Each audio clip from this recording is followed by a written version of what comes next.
डरेगा नहीं, लेकिन गरजेगा। गरजने से कोई नहीं रोक सकता। इसलिए मेरे प्यारे बहनों भाइयों, सबकी माताओं की आशा, पिताओं की आशा, गुरुओं की आशा रहती है कि परिवार में हमारा बच्चा पढ़ लिख कर कुछ बन जाए। उनको भी तालियां दो जो 19 में रिजल्ट आया है पीएससी का। दमोह जिले में 8 प्रतियोगिता निकल के आए।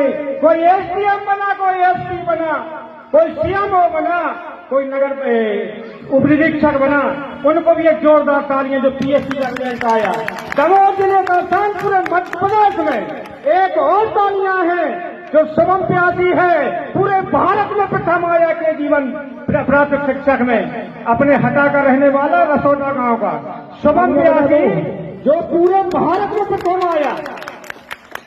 मध्य प्रदेश में नहीं मेरे भाई, पूरे भारत में प्रथम आया प्राथमिक शिक्षक के जीवन केंद्रीय विद्यालय में। उसको भी जोरदार तालियां, क्योंकि शिक्षा अगर जाग जाएगी, उस शिक्षा से अगर हमारे परिवार की, हमारे समाज का, क्योंकि अगर अनपढ़ रहेगा तो हम कमजोर रहेंगे, हमारा परिवार कमजोर रहेगा।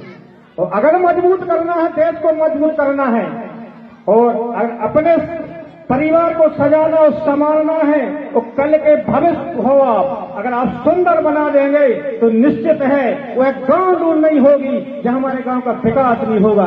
शिक्षा स्वच्छ मजबूत होगा तो कोई माई का लाल हमें रोक नहीं सकता, हमारे विकास को नहीं रोक सकता, हमारी समाज को नहीं रोक सकता है। उस दिन में आप निकल के एक पायन पे खड़े हो जाएंगे, वहां ये जाति प्रथा भी समाप्त हो जाएगा।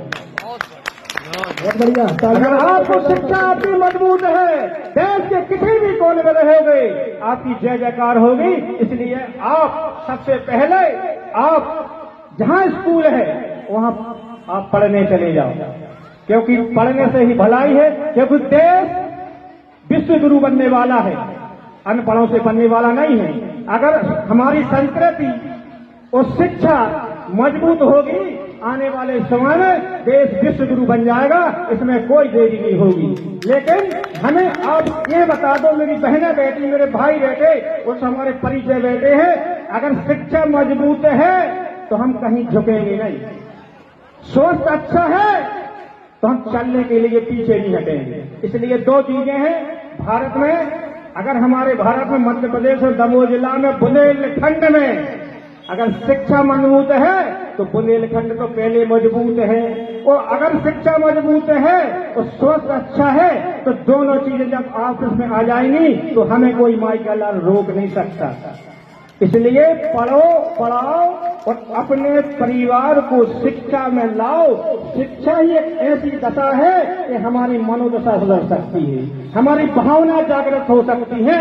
इसलिए शिक्षा वो शेरनी का दूध है, जो पिएगा वो गरजेगा, बरसेगा, लपकेगा और आगे आके भारत माँ की जय बोलेगा। इसी आशा के स्वाद के साथ मैं अपनी वाणी को विराम देता हूँ। हमारे आज कार्य के आयोजक रूपेंद्र भाई, पवन भाई, हमारे पहुल सिंह जी, संचालक महोदय जी, अगर मेरी वाणी में अगर किसी को कोई ऐसा लगा हो तो मैं अपनी